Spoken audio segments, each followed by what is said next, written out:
न शेड्यूल है न बिजली है। और पिछले दिनों जो मुश्किलात लोगों को हो गए, जब 1 इंच 1.5 इंच बर्फ पड़ी, सारी एडमिनिस्ट्रेशन कह रही थी हम तैयार हैं, लेकिन at the end of day कोई तैयार ही नहीं था और लोग मुश्किलात से। गैस टरबाइन हमने कहा था चलाएं, अगर आपको बिजली इस वक्त नहीं आ रही है उसको भी नहीं चला रहे हैं। और कल जो वाक़ा हुआ, एक बेगुनाह शहरी मारा गया, तो उससे पहले भी ऐसे वाक़ात हुए। इस सिलसिले में आज हम एहतजाज कर रहे हैं, सरकार को चेतावनी दे रहे हैं कि होश में आ जाओ।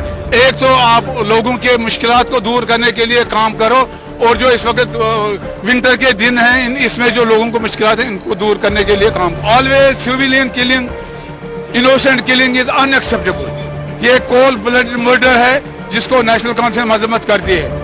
और ये आई वॉश है जो कह रहे हैं चीफ मिनिस्टर इसका प्रोब करो। हंदवारा में 5 मारे गए थे सिविलियन और प्रोब किया गया था, वादा किया गया था असेंबली में रिपोर्ट पेश किया जाएगा। आज 2.5 साल हो गए, कोई रिपोर्ट पेश नहीं।